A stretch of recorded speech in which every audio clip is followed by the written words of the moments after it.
Compañeros, muy buenas.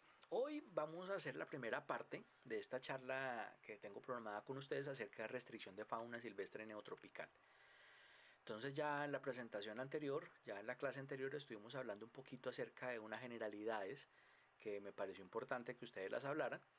Recuerden muy bien seguir por favor estas recomendaciones iniciales y ahorita pues vamos a entrar un poquito más como en materia en esta primera parte. Dividí esta charla en dos porque pues al principio vamos a hablar de unas generalidades como tal y ya en la segunda parte vamos a hablar de algunos protocolos específicos, ¿no? Esta información quiero recordar que yo he basado esta charla básicamente en material que me ha brindado varios colegas, amigos también, de eso Delio Orjuela, que es un colega y condiscípulo porque estudiamos juntos, Néstor Varela, que también es una persona que sabe mucho en el tema, Ricardo Murillo, que también él trabaja con Aunillanos, que también es otra persona muy interesante. Los tres los quiero y aprecio mucho. Y pues hemos tenido la oportunidad de interactuar en escenarios académicos más de una vez. Entonces, gracias a ellos, este material, pues aparte también con aportes míos, obvio, y bueno, y otros textos que he revisado. Entonces, pero más que todo se basa en la experiencia, porque cuando nosotros hablamos de fauna neotropical, nosotros estamos hablando de una fauna que nosotros tenemos muy cercana, muy cerca. Y obviamente pues muchas veces las herramientas que vamos a tener, no, a veces las tenemos que inventar, unas porque no existen, ¿no? Entonces por eso les decía acerca de la escasez de material bibliográfico, hace que muchas veces nosotros los veterinarios de esta parte del mundo empezáramos a trabajar usando más la cabeza y el instinto que lo que puede decirnos un libro.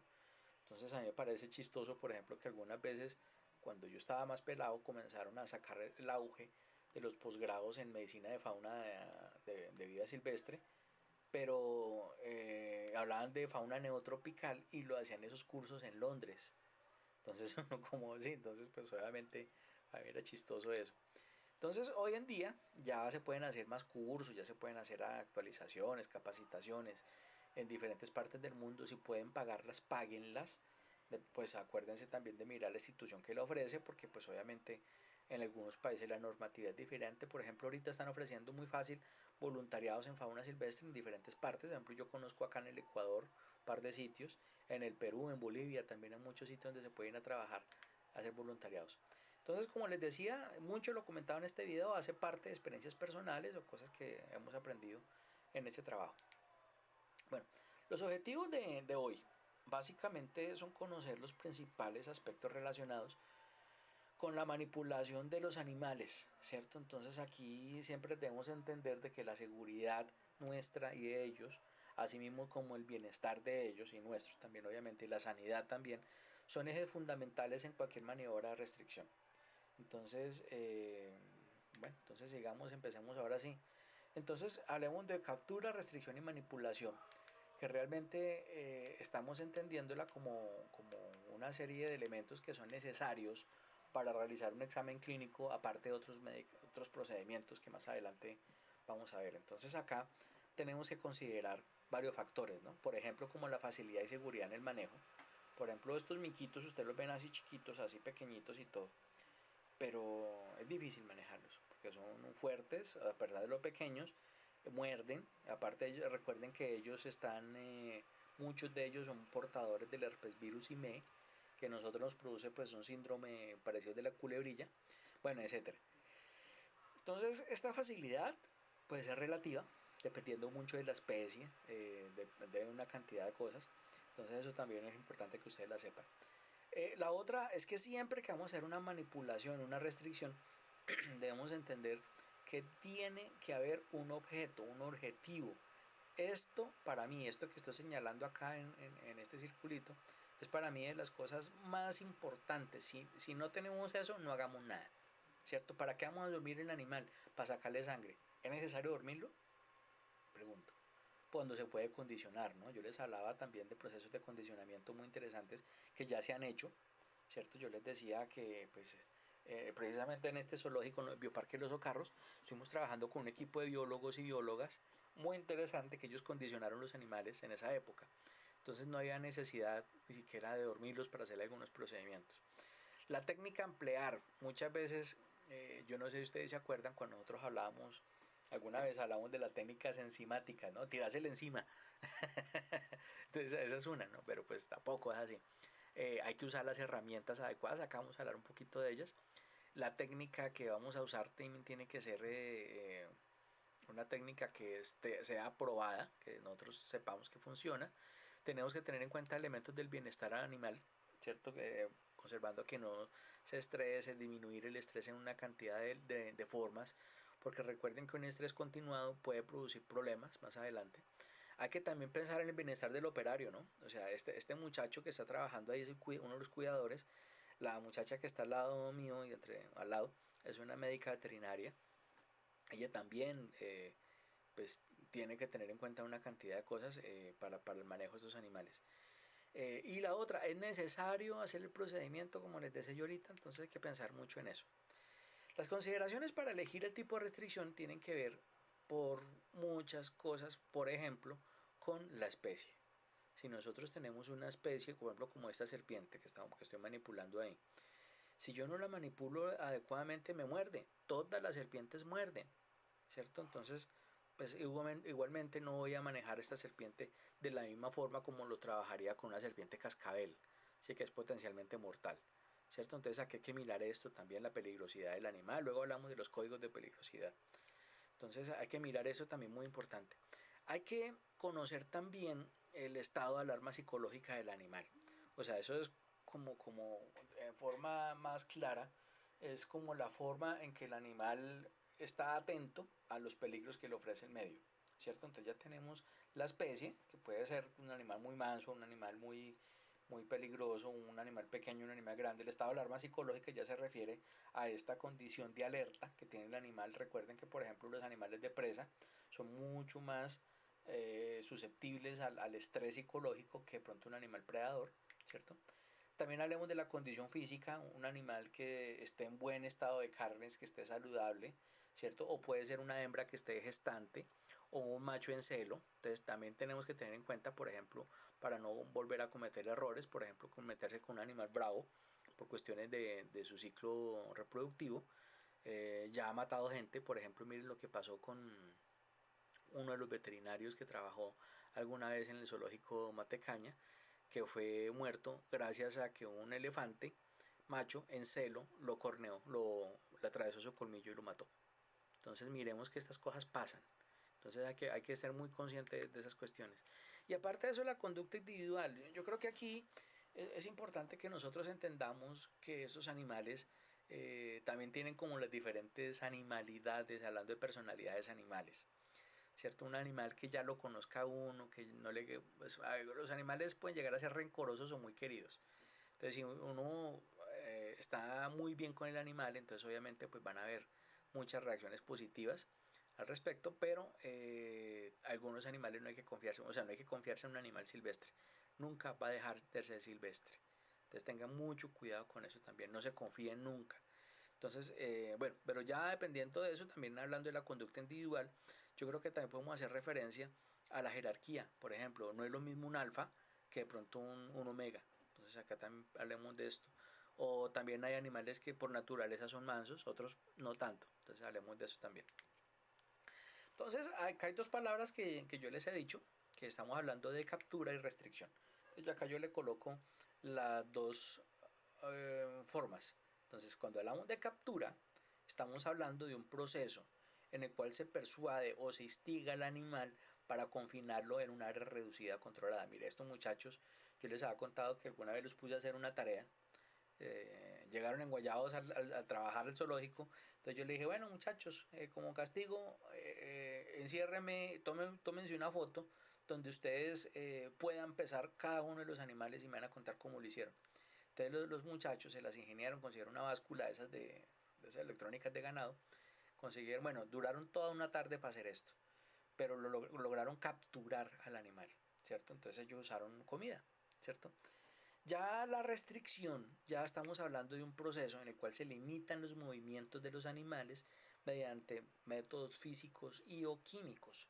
Ahí esta chigüira estaba anestesiada, Tuvimos que hacerle tranquilización con dardos y toda la cosa porque iba a entrar al quirófano, ¿cierto? Entonces estábamos a punto de entrar al quirófano ahí. Ahí me estaba ya terminando de cambiar, iba a entregarle las cosas a la persona que nos estaba ayudando para empezar a trabajar.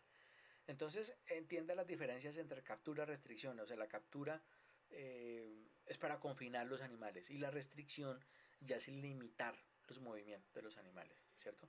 Entonces eso hay que tenerlo en cuenta. Entonces, cuando nosotros vamos a elegir el método de restricción, yo quería comentarles a ustedes que no siempre es como el mismo método nos sirve para todos.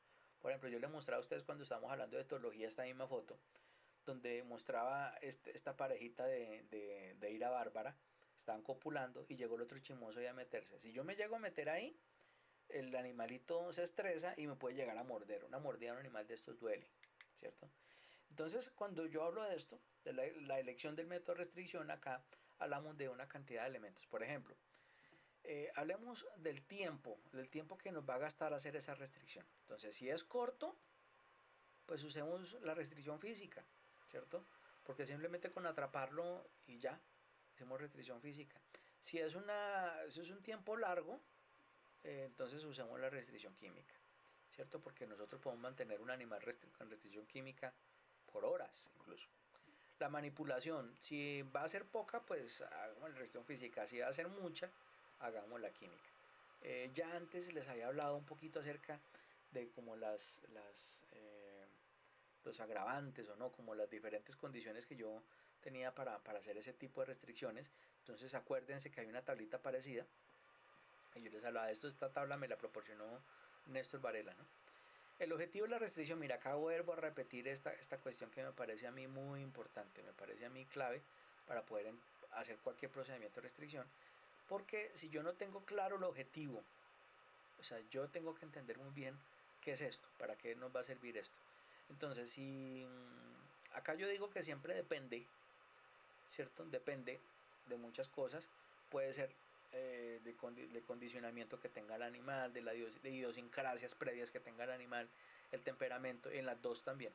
Entonces, el tiempo de restricción, el objetivo de restricción dependiendo de estas cosas, entonces yo acá coloqué, yo acá modifiqué un poquito esta cuestión, pero simplemente quiero decirles que cuando el objetivo es a corto plazo, entonces usemos la restricción física. Cuando es un objetivo a largo plazo, requieren hacer más cosas o de pronto más intervenciones, usemos la restricción química.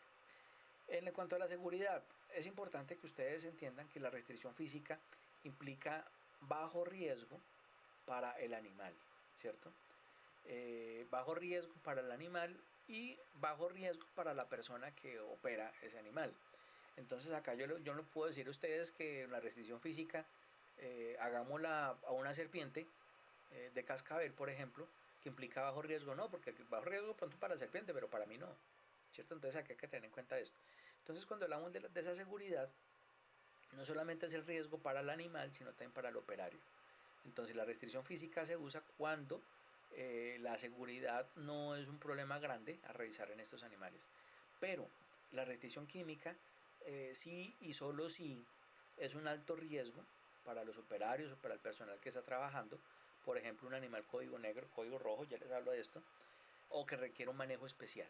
Por ejemplo, la serpiente cascada que yo les decía, o alto riesgo, por ejemplo, como rinoceronte, por ejemplo, ¿cierto? La otra, ¿es un procedimiento doloroso? Si decimos que no, pues hagamos la restricción física, no va a sufrir. Y si es un procedimiento doloroso, pues es necesario, ¿cierto? Entonces, hay que hablar de eso también. Cuando nosotros hagamos la restricción, yo les había dicho que siempre hay que tener el equipo, reunirlo y empezar como a hablar acerca de estos temas. Bueno, cuando nosotros hacemos una restricción hay que tener en cuenta una serie de aspectos, ¿cierto? Entonces, yo acá los voy a colocar todos para que podamos tener como una experiencia mejor. Bueno, primero, manejo del animal en el menor tiempo posible. Si yo voy a capturar esta hembra, por ejemplo, que tiene a cargo sus crías, de una u otra forma, eh, ella se va a angustiar al no estar con esto y ellos también van a estar pendientes de eso. Entonces, cuando yo maneje estos animales, voy a tratar de que estos estén separados el menor tiempo posible, ¿cierto? Hay que manejar a los animales bajo una luminosidad diferente a la que hay menor respuesta, ¿cierto? Entonces, por ejemplo, si los animales tienen, ustedes saben que la mayoría de mamíferos son más activos en el crepúsculo o al amanecer, ¿cierto? Entonces yo lo que hago acá es simplemente tratar de manejarlos, por ejemplo, una hora muy luminosa, ¿cierto? Entonces aquí es donde trato de hacer esto. O un horario diferente al que ella tiene. ¿Cierto? Entonces acá, ahí les presento los ladrillos de mi perra Chiripa.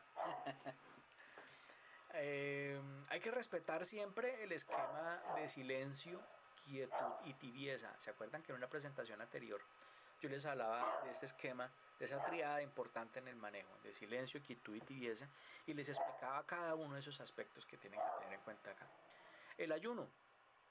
Ya, yo creo que ustedes ya están cardíacos conmigo cuando yo les hablaba acerca del ayuno y por qué es importante el ayuno, hacer una restricción. Aquí también es importante tener en cuenta lo de las crías. Yo les hablaba ahorita la presencia de crías o hembras gestantes, porque muchas veces cuando yo voy a aplicarle la inyección al animalito, entonces yo le aplico una intramuscular, esa sustancia puede transmitirse por la leche a las crías y pueden quedar también contaminadas con el producto. Entonces hay que tener en cuenta esas cositas, ¿no? Eso es importante porque pues obviamente no todos los medicamentos es posible que se los suministremos a los animales. Las jerarquías de los grupos, por ejemplo, yo tengo que mirar en este grupo social quién es el alfa. Entonces, generalmente es un macho, ¿no? Es un macho que es el que, pues el alfa, y va a cuidar a su manada. Si yo me meto a trabajar con ellos, entonces el macho me va a atacar. Entonces aquí hay que tener en cuenta mucho eso también, si estamos trabajando con grupos de animales. Hay otro cuento que también me parece muy importante, es la etapa de desarrollo biológico. Yo les hablaba antes que yo no hablo de edad en fauna silvestre. Yo siempre he hablado de esos términos de etapa de desarrollo biológico porque básicamente estoy hablando de neonatos, juveniles, adultos y gerontes, ¿cierto? Eso es como las distribuciones que tienen estas etapas de desarrollo biológico, y la diferenciación entre cada una de ellas es de orden fisiológico, ¿no? O sea, un neonato es diferente a un infante o a un juvenil, y el juvenil es diferente a un adulto y el adulto es diferente a un geronte, ¿no? Entonces hay unas características fisiológicas que los diferencian entre ellos. Puede que fenotípicas no, pero fisiológicas sí. Hay que hablar también de la habilidad de la persona que hace el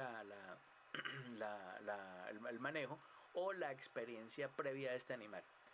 Si es un animal que ha sido manejado bajo condiciones aversivas, el animal va a tenerle miedo al procedimiento. Y si de pronto la persona que está trabajando es una persona que no es hábil, pues va a hacer las cosas de forma mala. Entonces aquí también tenemos que mirar esto. Aparte de eso, también tenemos que mirar las instalaciones y si nos ofrecen esa seguridad que nosotros esperamos tener, ¿no? Entonces, eso es básicamente por ese lado. Los aspectos básicos para la restricción, acá yo les voy a hablar de 4 básicamente, ¿cierto? Cada uno de ellos los voy a explicar con tiempo para que ustedes también los entiendan. Y primero que todo, entendamos de que esta información eh, puede ser como objeto de muchas cosas. Yo quisiera que ustedes cuando hablemos en la clase presencial, perdón, en la clase, en el encuentro sincrónico, hablemos de ese tipo de situaciones. Delio Orjuela, que fue quien me prestó esta información, él está en un librito que él escribió que es muy interesante. Ustedes lo pueden conseguir ese libro por internet, bueno, comprarlo por internet, que tiene un costo. Es tal vez uno de los pocos libros que hablan de una manera tan clara de fauna neotropical, ¿no? Entonces luego les doy el link donde pueden conseguir este librito. Ahí encuentran toda esta información, porque mucho de esto que extraje los traje del libro de Delio Orjuela. Bueno, entonces empecemos a hablar entonces. Inherentes a los animales. Mira, ya acá yo coloqué dos ejemplos clásicos.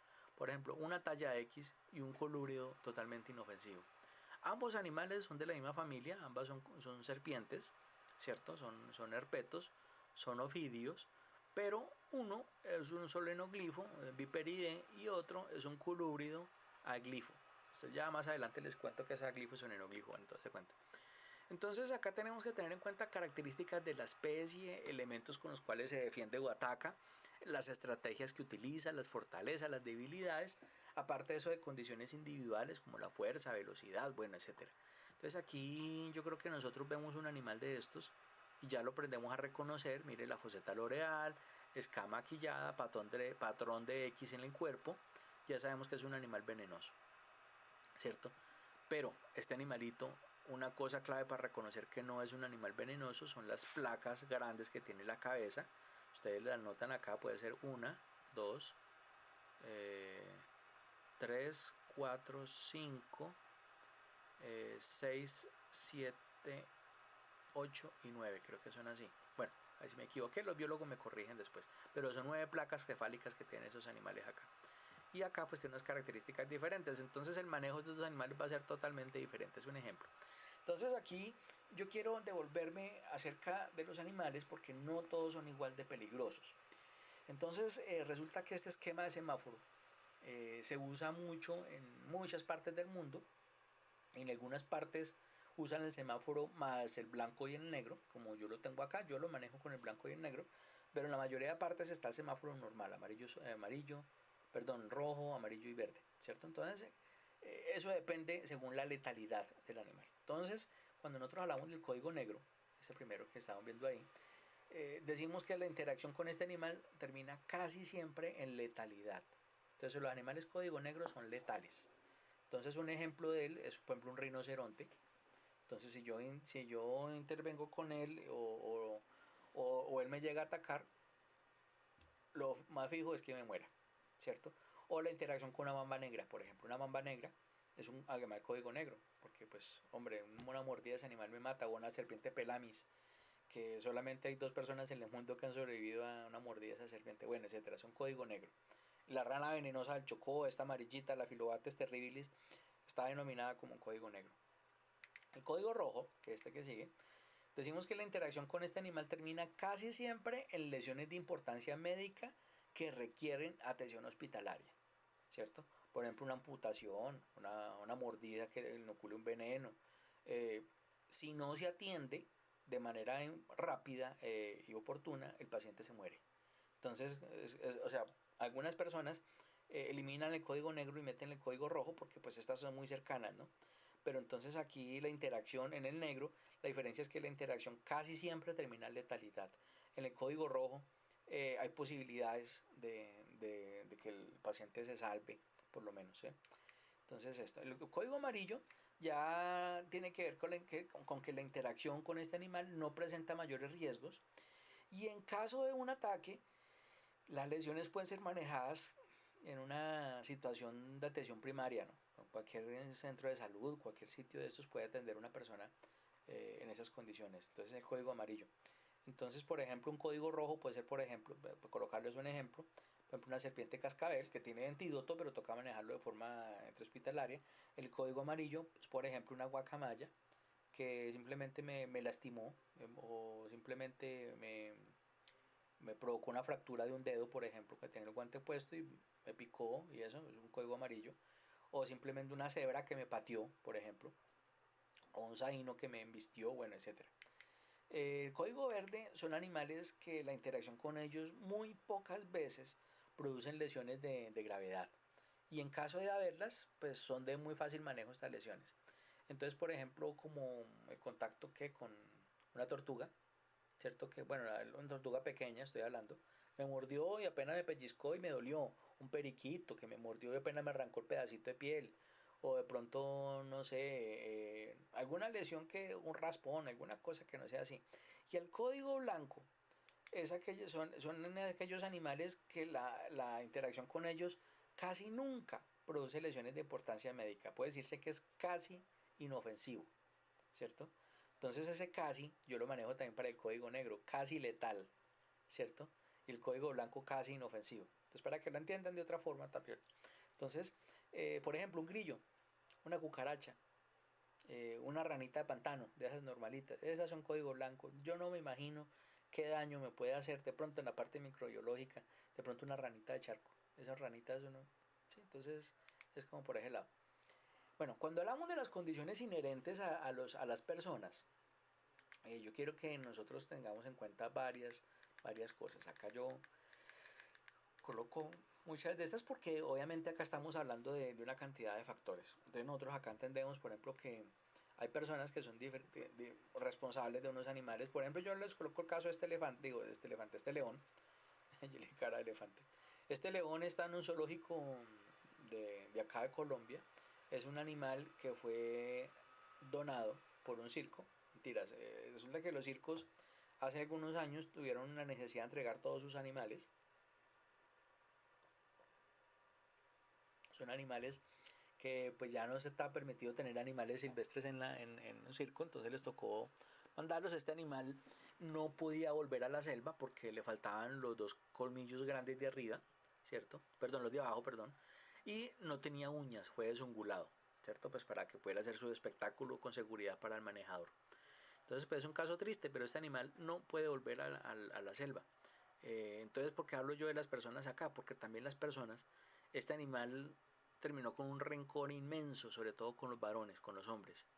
Entonces, siempre que van a alimentar a este animal, tiene que hacerlo es una cuidadora, ¿cierto? Un cuidador no. Porque el animal se sale los chiros, así no tenga uñas, así no tenga dientes, puede hacer mucho daño. Entonces, por ejemplo, entonces también una persona nerviosa no puede trabajar con este animal. Hay que respetar los animales, hay que tratarlos bien. Hay que conocer también las especies, hay que conocer las individualidades que cada animal de estos tiene. Por ejemplo, este animal, como les decía yo, con los varones le va mal, ¿cierto? Pero entonces pues no le pongamos un varón para que lo maneje, ¿cierto? Entonces pues también hay que mirar ese tipo de cosas. También hay que conocer muy bien las herramientas, o sea, que nosotros tenemos en el equipo. Pistolas de dardo, nazas, jamas, bueno, una cantidad de elementos que son importantes acá. También tenemos que conocer muy bien al equipo con el que estamos trabajando. O sea, yo no puedo trabajar con personas nerviosas, con personas que de pronto tengan algún tipo de prevención con esos animales, porque pues obviamente se requiere cierto tacto y cierta prudencia.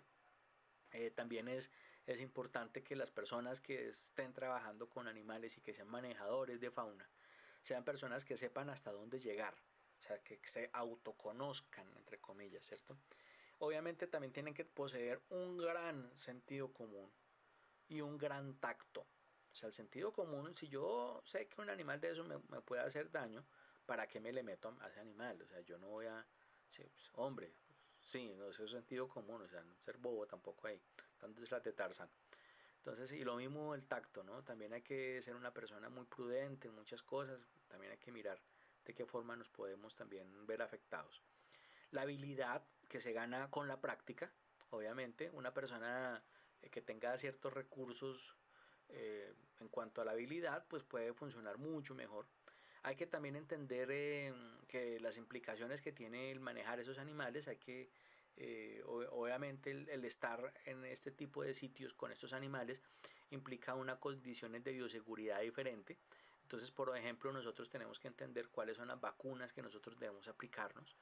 Yo ya les había hablado que básicamente son las vacunas que nos piden a nosotros, son las de rabia, fiebre amarilla, toxoide tetánico, rabia, toxoide tetánico, fiebre amarilla, falta una, y herpes. ¿Sí? Bueno, y yo creo que ustedes también ya están vacunados contra sarampión y otras cosas.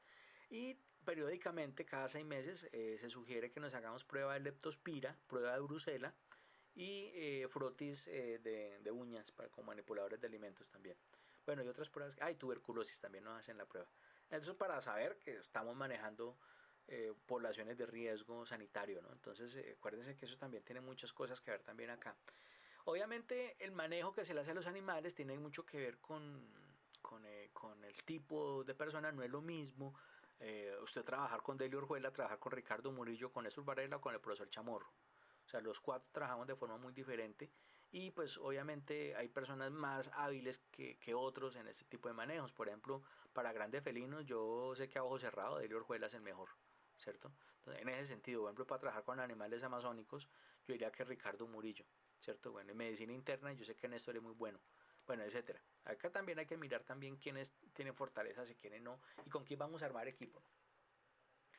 Cuando nosotros hablamos de las instalaciones, de las condiciones que tienen que tener las instalaciones, tenemos que hablar básicamente de un aspecto que es el diseño que tienen que tener. Entonces, el diseño de estas instalaciones tienen que corresponder a un sitio en el cual los animales se sientan cómodos. O sea, los animales tienen que entender, tienen que conocer también un sitio donde ellos puedan desplazarse adecuadamente. Por ejemplo, acá yo les muestro una imagen que me regaló Iván Romero, el gazapo, donde de una u otra forma se muestran el mismo animal en dos instalaciones diferentes. En la foto de arriba está en el CAP, estaba acá precisamente en proceso de rehabilitación para reintroducirlo luego en el medio, y la foto de arriba ya se estaba despidiendo, dándole chavo a todos, ¿cierto? Entonces van a ver ustedes que él mantiene colgado. Entonces cuando yo hago una instalación para un perezoso, tengo que proveerle sitios donde pueda comer colgado, ¿cierto?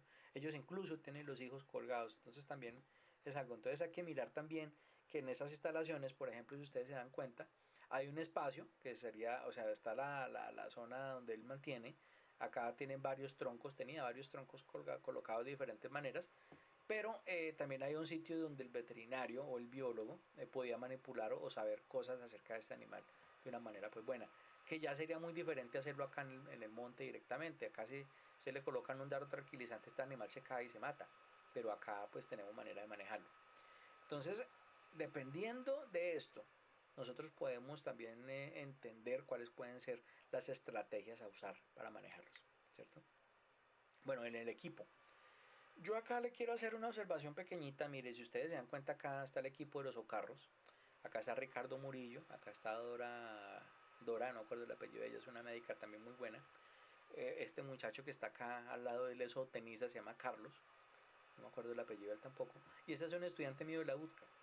Entonces yo le pedí el favor a él, que yo ni siquiera entré al sitio, porque pues estábamos ahí trabajando con esos. Ellos durmieron este animalito, lo sedaron y todo el cuento, que lo sedó fue el zootenista, pues bajo la supervisión de Ricardo Murillo.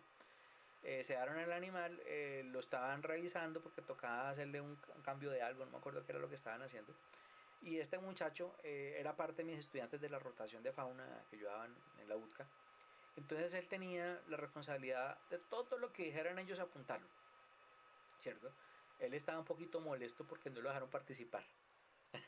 Sí, pero es que mire que también en los equipos, cuando uno forma un equipo, sino que lo colocan al que menos experiencia tiene a aprender. Entonces, mire, este muchacho, él al final entendió que su papel era muy importante porque, por ejemplo, está diciendo, mira, vamos a aplicar tanto de tanto, entonces te iba a conseguir, y él iba apuntando todo. Se encontró esto y esto, trun, que el microchip dio tal cosa, todo esto se colocaba acá. Entonces, cuando nosotros hablamos del equipo, estamos hablando del equipo de personas que tenemos acá. Entonces, acá podemos decir por qué vamos a hacer el procedimiento, cuándo lo vamos a hacer, quién lo va a hacer, ¿cierto? Entonces aquí una cosa que yo les decía a ustedes era hablar muy bien. Estas personas ya se conocen mucho. Perdón, esta chica que está acá, la bióloga, ya la reconocí. Estas personas ya se conocen mucho. Acá hay dos veterinarios, un cuidador y una bióloga, y el zootenista. Son personas que ya son de planta en ese sitio, conocen muy bien los animales, les conocen todos los resabios. Entonces son las personas más idóneas para trabajar con un animal de estos. Entonces, el equipo, la jefe es ella, o sea, en ese momento la líder del equipo es ella, aunque así este sea el dueño del aviso, pero en este momento, en esta operación, en este operativo, ella es la que manda, ella es la que nos dice, usted haga esto, usted haga lo otro. Antes ya hubo una reunión técnica donde se reunieron ellos 5 y estuvieron hablando de qué es lo que tocaba hacer a cada uno, ¿cierto? La idea era no hablar tanto acá encima del animal, simplemente llegar a hacer la intervención y salir, esperar que se recupere y salir. Estos son unos encierros que ellos tienen allá muy chéveres, que son altos, entonces permite que el animal tenga cierta privacidad. Hay que mirar también la disponibilidad de equipos y elementos, ¿no? Tengan en cuenta, por ejemplo, que los equipos que ustedes van a usar son muy parecidos a los que se usan en ganadería, a diferencia de algunos, por ejemplo, con una pistola de dardos, una NASA, una jama, que son diferentes, pero los medicamentos, y esto por ejemplo es una pomada que se llama Casquil, que se aprovechó de una vez para hacer la aplicación en los cascos, que eso para fortalecerlos, por ejemplo. Entonces uno aprovecha esas dormidas de los animalitos para hacer esas cosas, de una vez se le aplicó un vermífugo, bueno, etcétera. La liberación al terminar la maniobra tiene que estar coordinada también por la líder del equipo. Entonces ella es la última que sale. Entonces sale primero las personas aparte, sale luego la bióloga y el otro cuidador, y sale luego el veterinario que le está ayudando a ella, y por último sale ella. ¿Por qué? Porque siempre debe haber alguien que esté monitoreando el animal. Entonces ella, antes de liberar al animal, le aplica un antídoto de la droga que le hizo para dormirla. Entonces, por ejemplo, acá estaba aplicando, ella aplicó después yoimbina porque lo dormimos con silacina y ketamina. Entonces la yoimbina ayuda a revertir el efecto de la silacina, y simplemente el animal quedó un poquito borrachito con con la ketamina. Tampoco es una dosis tan grande, entonces luego hablamos de farmacología cuando estemos en el encuentro presencial. También hay que mirar cuánto tiempo disponemos. Obviamente nosotros tenemos que saber este animal, según su historia clínica, cuál ha sido su respuesta, su comportamiento respecto a las drogas que le estamos aplicando, porque yo acuerdo que yo les hablaba a ustedes de las famosas idiosincrasias, ¿cierto? Entonces es muy importante que eso esté documentado, todo lo que nosotros hagamos acá con esto, porque pues obviamente si este animal responde muy bien a la misma posología que hemos trabajado, pues trabajamos la misma, ¿cierto? Si ya hay unos cambios, entonces miremos esto. Y eso pues sabemos, por ejemplo, con la dosis que le colocamos, más o menos cuánto tiempo puede ir dormido. Entonces acá nosotros apuntamos todo esto.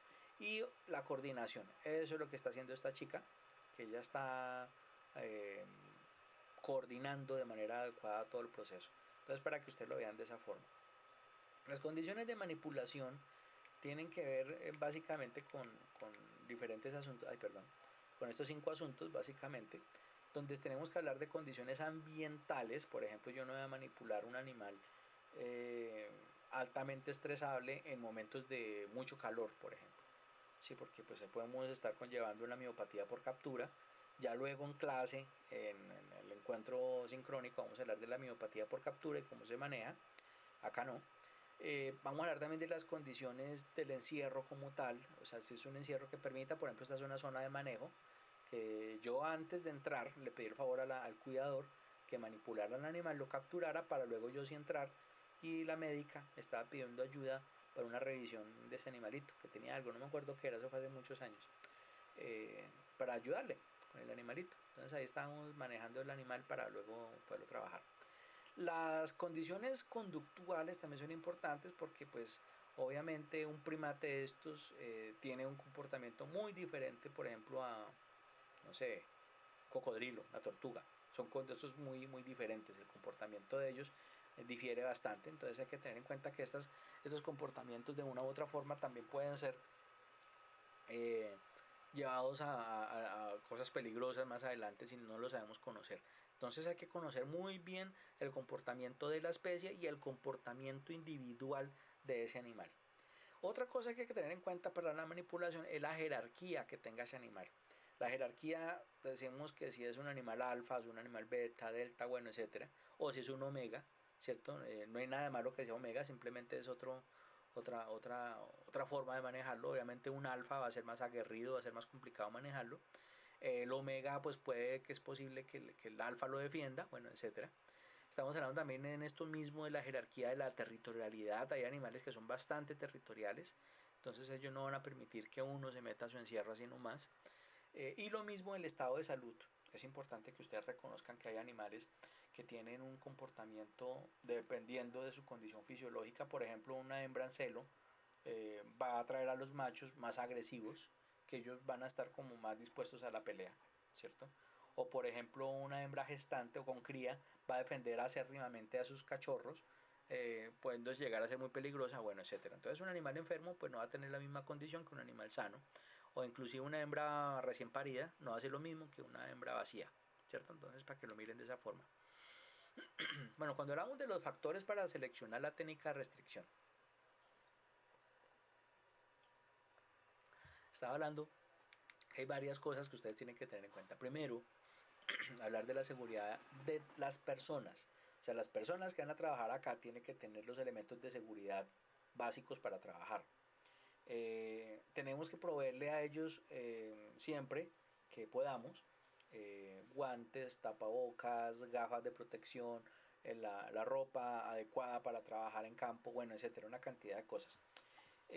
Otra cosa que también va seguido con esto, que es la seguridad de los animales. Yo no puedo manipular un animal con una metodología que implique la muerte de ellos, ¿cierto? Entonces, y si de pronto implica un manejo peligroso, pues por lo menos que los animales, que la persona que está trabajando acá tenga un conocimiento profundo sobre el manejo de estos. Entonces, para que ustedes lo vean así.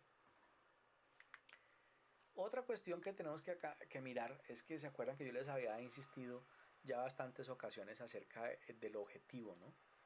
Si nosotros entendemos de que ese objetivo, por ejemplo, el objetivo va a ser sacarle sangre al animal, esa es la restricción. Si vemos que no es posible, pues hombre, pues ¿para qué vamos a hacer eso? ¿cierto? Pues aunque sean, no sé, entonces tenemos que mirar, hay que ser muy realistas y saber hasta qué momento podemos lograr nosotros ese objetivo.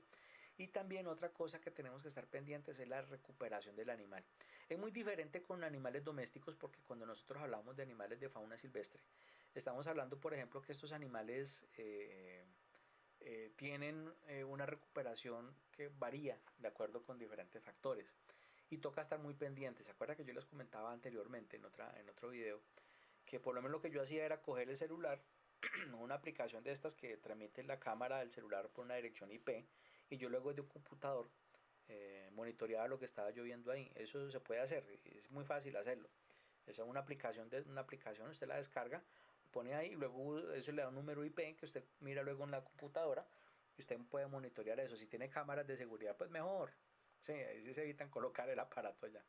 Entonces eso, entonces la recuperación tiene que estar monitoreada, tiene que estar uno supervisando el animal para que no se vaya a caer o vaya a tener alguna actitud peligrosa o que otros lleguen y lo vayan a pegar, bueno, o que se muera, ¿cierto? Entonces para eso tenemos que estar muy pendientes del animal.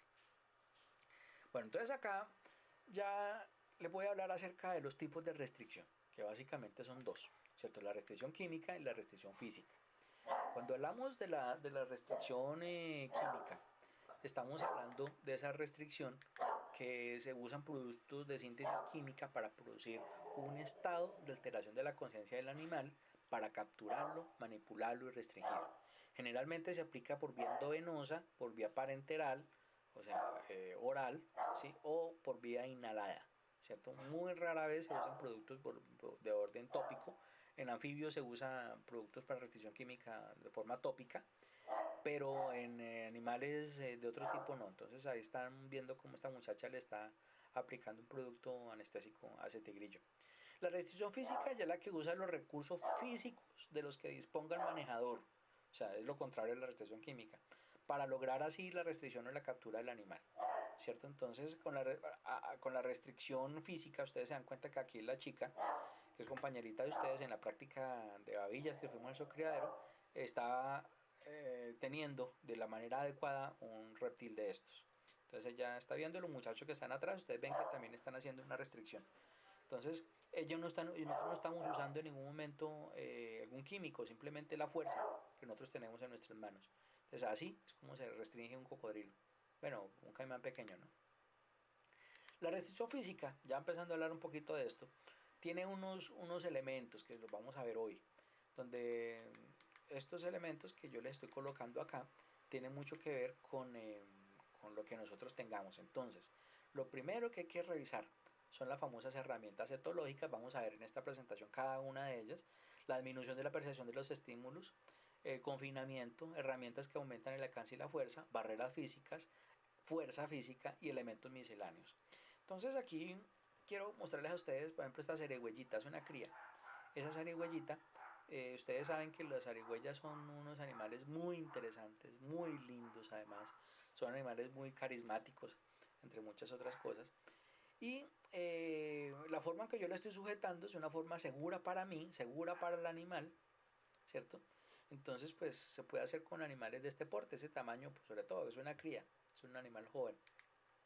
Bueno, entonces hablamos de las herramientas etológicas, que lo que yo, Delio Juera le llamaba herramientas psicológicas, pero entonces yo les llamo herramientas etológicas, porque por ejemplo, yo acá les estoy mostrando algo que ya Temple Grandin, esta imagen es de Temple Grandin, ¿ustedes se acuerdan que fue Temple Grandin? Hablaban de la distancia de fuga, el corredor de fuga y otras herramientas que se usan dentro de la etología. Entonces, la mejor forma para que ustedes aprendan a conocer lo que es la distancia de fuga y el corredor de fuga es, por ejemplo, cuando usted jugaban a la lleva cuando era niño. Bueno, todavía juegan a la lleva algunos, ¿cierto? Entonces, la distancia que ocurre entre el que lleva la lleva a la persona que va a ser capturada con la lleva, esa distancia mínima, es la distancia de fuga. Entonces yo encuentro una distancia tronte, yo veo que acá me alejo. Si yo veo que se acerca Pruna, entonces me alejo. Siempre va a haber una distancia mínima como segura, ¿cierto? El corredor de fuga es esa zona en la cual el corredor, o sea, el que lleva la lleva, que es este, el corredor que lleva la lleva, va a perseguir al otro. Entonces el corredor de fuga es el sitio donde el que le van a pegar la lleva corre o se fuga por ahí mismo, mientras el otro acá. Entonces, si ustedes se dan cuenta, estamos usando los mismos principios que nosotros usamos en la ganadería, ¿cierto? Entonces, por ejemplo, ustedes se dan cuenta la zona de balance, que es esta, la zona, acá le dicen punto de equilibrio, yo la conozco como zona de balance. Es una zona en la cual si yo me muevo para adelante, hago retroceder el animal. Si yo me muevo para atrás, hago que avance, ¿cierto? Entonces, bueno, acá también tengo que conocer el área ciega, por eso es que la palpación se hace de esta forma. Acá también tengo que mirar si yo voy a capturar el animal, entonces, y yo tengo que hacer que se meta a un sitio acá adelante, si tengo que meterlo a una jaula que está acá, por ejemplo, entonces yo me corro a este punto, acá, ¿cierto? Entonces acá yo hago que el animal comience a moverse de esta forma. No sé si me estén entendiendo, pero es una forma como hacerlo. Otra cosa que también hay que manejar muy bien en estas herramientas etológicas es jugar con la dominancia. Nosotros como cuando trabajamos en estos sitios, en estos zoológicos o hogares de paso, alguna cosa, se establecen algunas relaciones con los animales. Entonces realmente los animales muchas veces nos ven como parte de su manada, ¿cierto? Y pues a veces sucede eso, sobre todo en los zoológicos, donde pues ellos vamos a tener cierto estatus jerárquico con ellos, entonces nosotros vamos a ser dominantes, ¿cierto? Pero también, bueno, eso con respecto a nosotros hacia ellos, pero también entre ellos, o sea, hay que mirar también cuál es el animal dominante, cuál es el animal subyugado, para empezar a manejar esos animales. Por ejemplo, si yo voy a manejar un grupo de animales, un animal de una jerarquía media, van a darse cuenta ustedes que los demás van a cuidar a ese animal, ¿cierto? En el ganado bovino pasa eso, ¿no? Entonces, donde los grandes o los del medio van a cuidar a las crías, por ejemplo. Entonces, es un problema meterse con una cría en un momento de estos. También hay que usar una voz a veces fuerte, una voz no haciendo vocecitas así, venga que el perrito, que no, así no se hace nunca con fauna. Muchas veces hay que usar la zona en la que, ¡ah! El grito, ¡ah! ¿Cierto? A veces es importante eso, pero eh, cuando nosotros hacemos manejo de animales, yo lo que recomiendo es no decir una sola palabra. Simplemente de pronto un ruido o alguna cosa, podemos usar, yo uso silbatos, por ejemplo, eso también me ayuda y puedo gastar menos energía así. Y obviamente la confianza nuestra, la autoconfianza que tenemos que manejar con el animal o la confianza que nosotros le generamos al paciente, al animalito. Entonces acá hay que tener en cuenta también estas cosas para que tengan más adelante un manejo asertivo. Y otras, entonces por ejemplo los enriquecimientos pueden ayudar mucho para el manejo. Entonces por ejemplo si el animal sabe que en el encierro X siempre que vaya le dan pasto más fresco que nunca, ¿cierto? Entonces pues ahí sabemos de que eso puede ser un aliciente, entonces usamos esto. Por ejemplo, si yo sé que al venado le gusta el matarratón, entonces yo para meterlo al corral simplemente cojo una ramita de matarratón y se la llevo y se la muestro y él ya sabe que va a tener su premio, bueno, etcétera. Usen mucho los condicionamientos. Acuérdense que yo ya les había hablado un poquito acerca de los condicionamientos, pero les insisto en que recuerden esos conceptos básicos de condicionamiento operante, condicionamiento clásico y la habituación, ¿cierto? Porque eso es muy importante. Entonces, bueno, la disminución de la percepción de los estímulos es algo bien chévere. Mire, yo acá les estoy mostrando una cosa en particular donde puse el puntico rojo. O sea, acá donde estoy señalando. Acá donde señalo con esta flecha. Ustedes van a ver una escama ahí que es diferente a las demás, ¿cierto? Esa escama hace parte lo que los biólogos llaman el tercer ojo del reptil, ¿sí? Que en realidad es como una estructura ancestral donde ellos pueden, es como un fotorreceptor, donde ellos perciben los cambios de luz del medio. En este tipo de lagartos, eso es una iguana, ¿cierto? Entonces yo ahí lo que estaba haciendo era a punto de colocar el dedo encima, entonces yo le coloco el dedo encima en esa zona del animal, espero unos 30 segundos, un minuto, 2 minutos más o menos, y el animal entra letárgico. ¿Qué sucede acá? Simplemente le estoy como apagando el switch, ¿cierto? Entonces le estoy colocando como si el animal estuviera de noche, le coloco el dedito ahí y el animal se engaña creyendo eso. Por ejemplo, esa es una forma que en algunos reptiles puede suceder. No funciona muy bien en todos, ¿no? Los estímulos luminosos y visuales obviamente hay que disminuirlos. Esta es una forma, por ejemplo, para hacerlo en iguanas. En iguanas funciona muy bien. En algunas lagartijas también. Esos estímulos luminosos o visuales, de una u otra forma, para eso usamos telas gruesas, cajas de cartón cerradas, cuartos oscuros, bueno, etcétera. Entonces acá estamos haciendo que se maneje esto. Los estímulos auditivos, por eso les decía yo, eh, los tres elementos, los pilares de la restricción, manejo adecuado, que es la quietud, el silencio y la oscuridad. Entonces ahí están los tres. Entonces el silencio tiene mucho que ver acá. Yo no debo hablar en lo posible. Si mi voz es chillona o aguda, tratar de hablar muy suave, o sea, tratar de hablar casi susurrado, hablar muy pasito, se supone.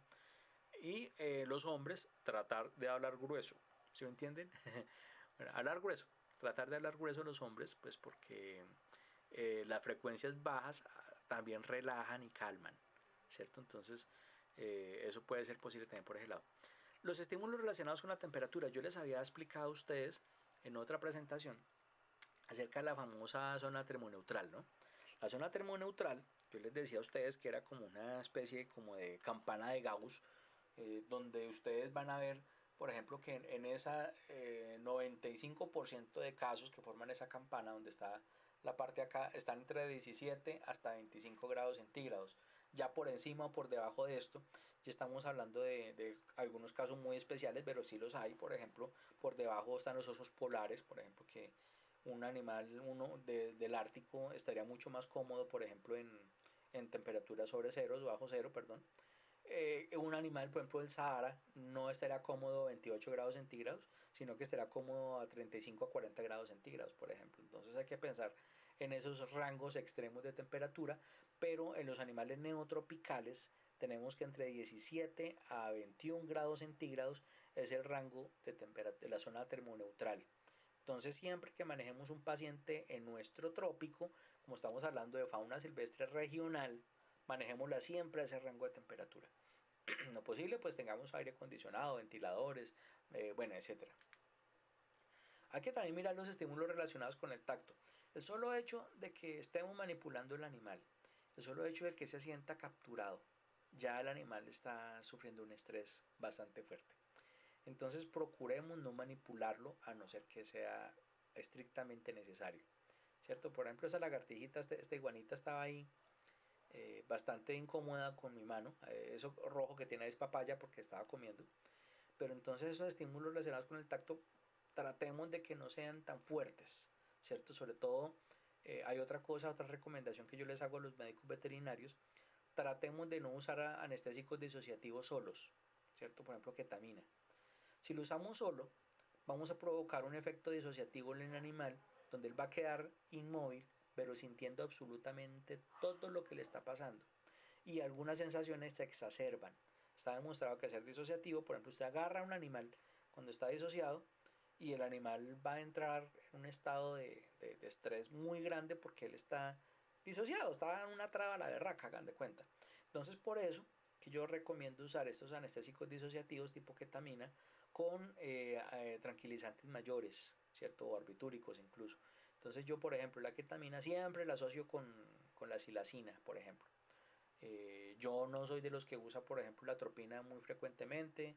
No soy de los que uso, por ejemplo, otras mezclas.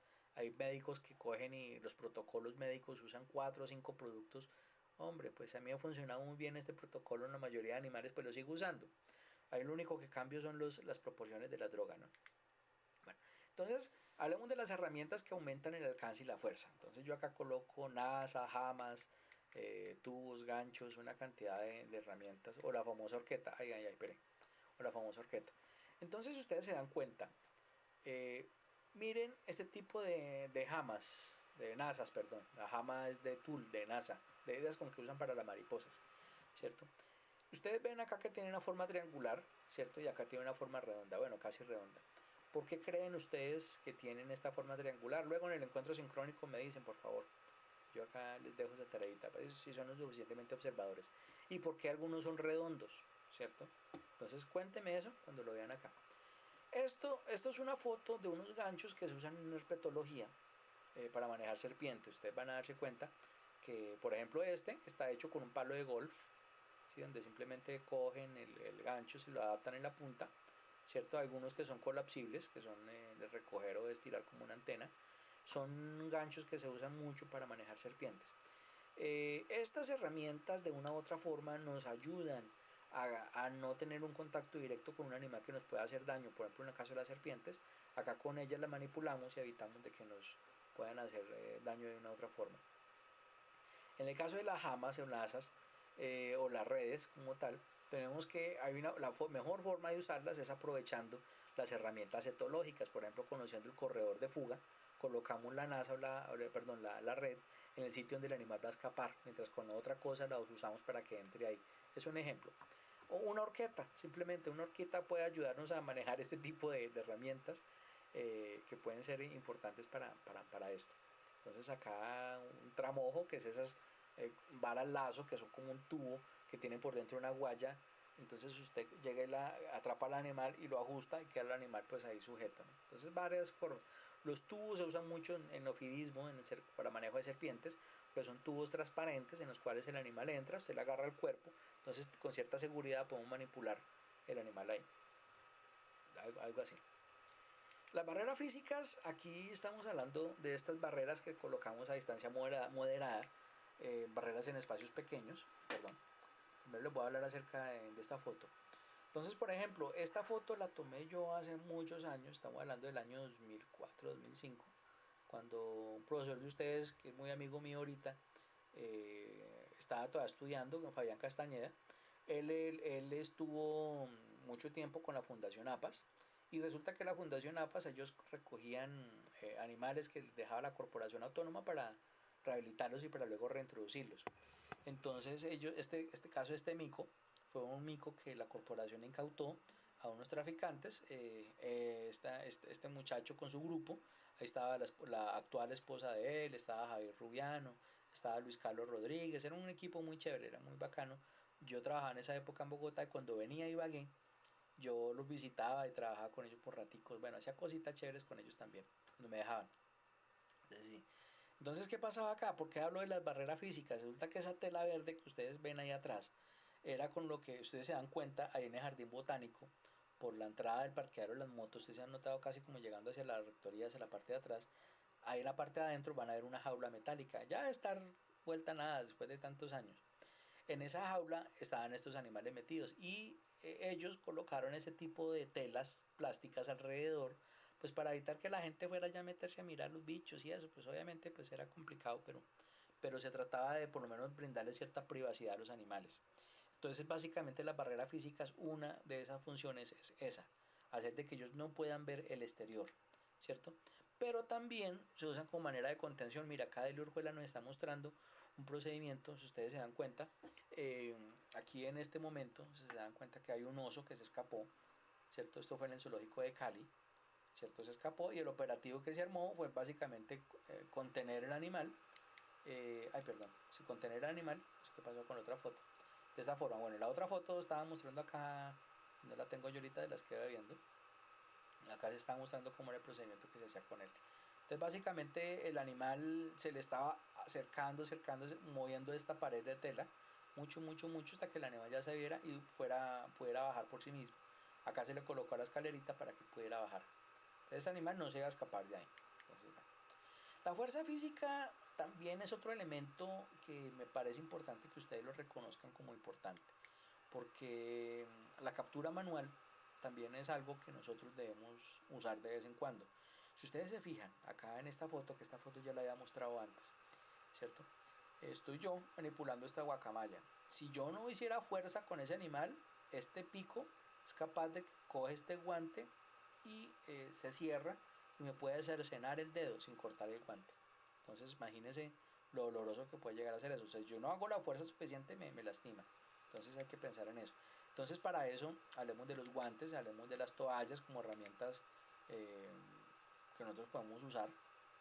Acuérdense el mecanismo o el método de entrenamiento que yo les decía a ustedes que puedan usar con los guantes, donde los guantes yo les contaba que a mis estudiantes les daba una técnica que era primero con los guantes de bagueta, pero recuerden siempre usar debajo los guantes de látex, encima si usen un guante de nitrilo y encima si el guante de bagueta o de cuero, pero siempre que sean sus guantes, no usen guantes prestados. Y que pues obviamente yo le explicaba el por qué, porque por dentro del guante ustedes lo voltean y van a encontrar como una cantidad de pelitos o de pelucita. Eso se vuelve un caldo de cultivo cuando ustedes están trabajando con esto, porque usted suda, suelta material epitelial, si ahí muchas bacterias, muchas cosas, y si la solución de continuidad de ese guante se llega a romper y le llega a afectar también su piel, también puede haber un proceso de contaminación muy serio, ¿cierto? Cambio, si ustedes usan su guante limpio, o sea, sin uso por dentro, ¿cierto? Y aparte de eso tienen aparte un guante que le protege adentro, ese simplemente ayuda a que no se contamine tan rápido ese tejido, ¿cierto? Entonces, acuérdese y perdónenme lo fea la comparación, pero prestarse los guantes con prestar un condón, ¿cierto? Entonces, los guantes son suyos y de nadie más y nadie más los debe usar. Los que lo cambien, los que los puedan prestar, de pronto es el ingeniero o el abriego, bueno, una persona que trabaje en ese tipo de cosas, pero un veterinario nunca debe usar guantes que no sean los de él, ¿cierto? A no ser que sean desechables, ¿cierto? Entonces ese consejo les doy.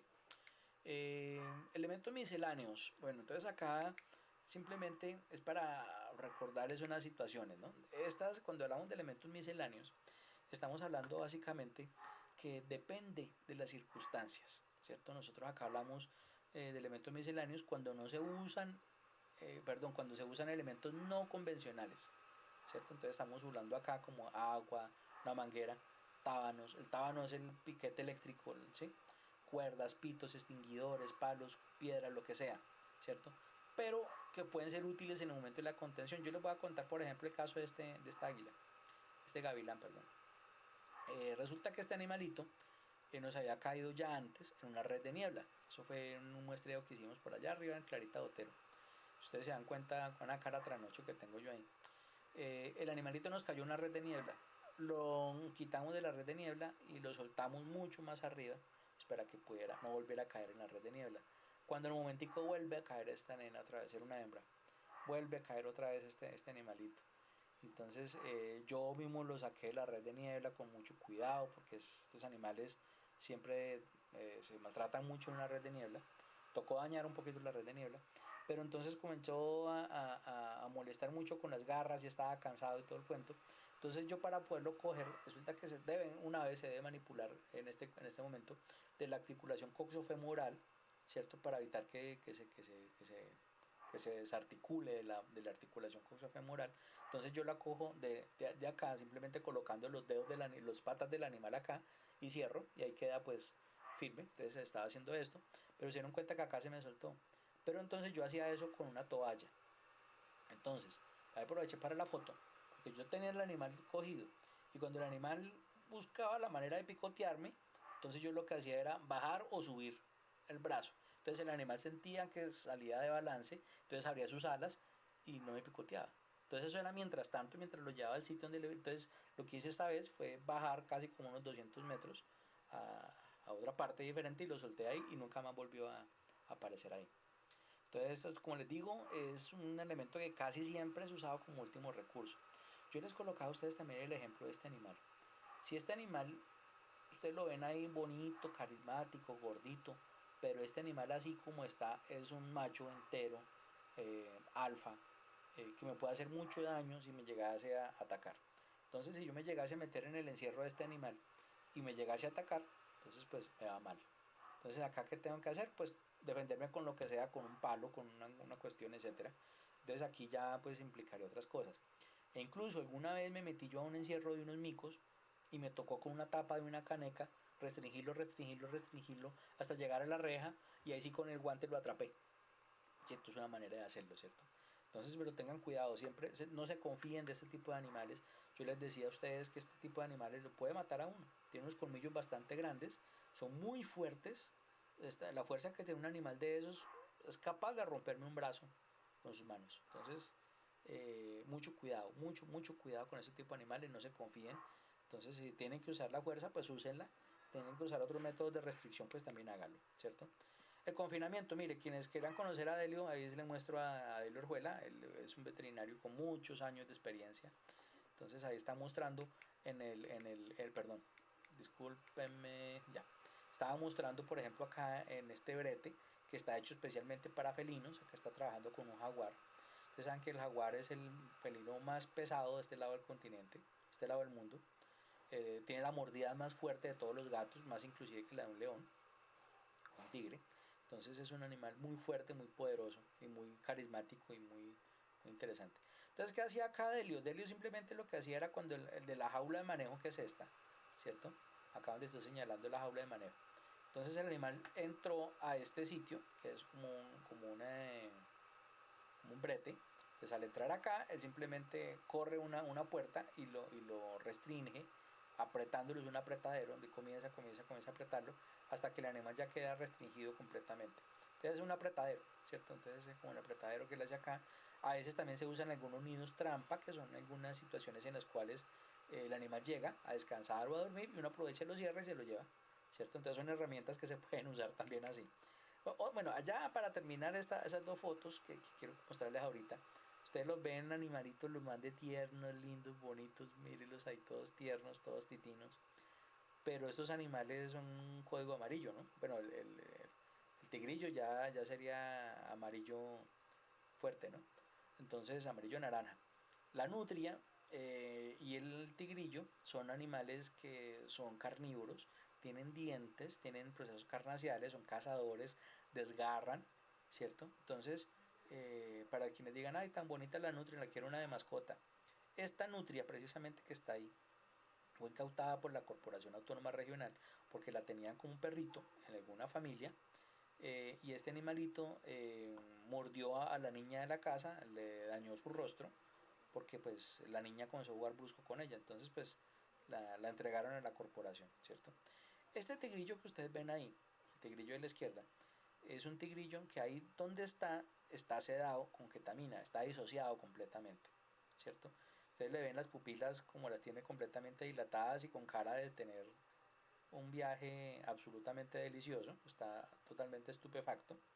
Ese tigrillo fue capturado en las inmediaciones del restaurante de la Universidad del Tolima hace algunos años. Esta historia fue muy famosa porque ese tigrillo supuestamente era de un traqueto que tenía una finca ahí cerquita. Entonces le escapó el animal y cuando lo fue a reclamar, pues obviamente le cayó la ley y se lo cargaron a él también. Sí, tenía sus negocios pendientes con la ley. Entonces, bueno, esas dos fotos, ¿por qué les quiero mostrar acá? Ese tigrillo, pues a pesar de ser un animal muy manso, pues porque estaba improntado con las personas y ese tipo de cosas, tocó sedarlo, porque al no estar cerca de su cuidador, el animal se portó agresivo y sacó toda su estirpe felina y atacó muy feo al cuidador que lo estaba manejando y tocó sedarlo. Entonces nunca, por favor, nunca se confíen de un animal que le haga caritas, sobre todo de fauna silvestre. Bien, estos son dos ejemplos donde una nutria que maltrató muy feo a una niña y un tigrillo que también atacó a una persona que la estaba cuidando. Entonces tengan mucho cuidado. Bueno, compañeritos, entonces ya la otra semana vamos a ver la segunda parte de esta interesante charla. Muchísimas gracias, compañeros. Nos vemos entonces. Cuídense mucho.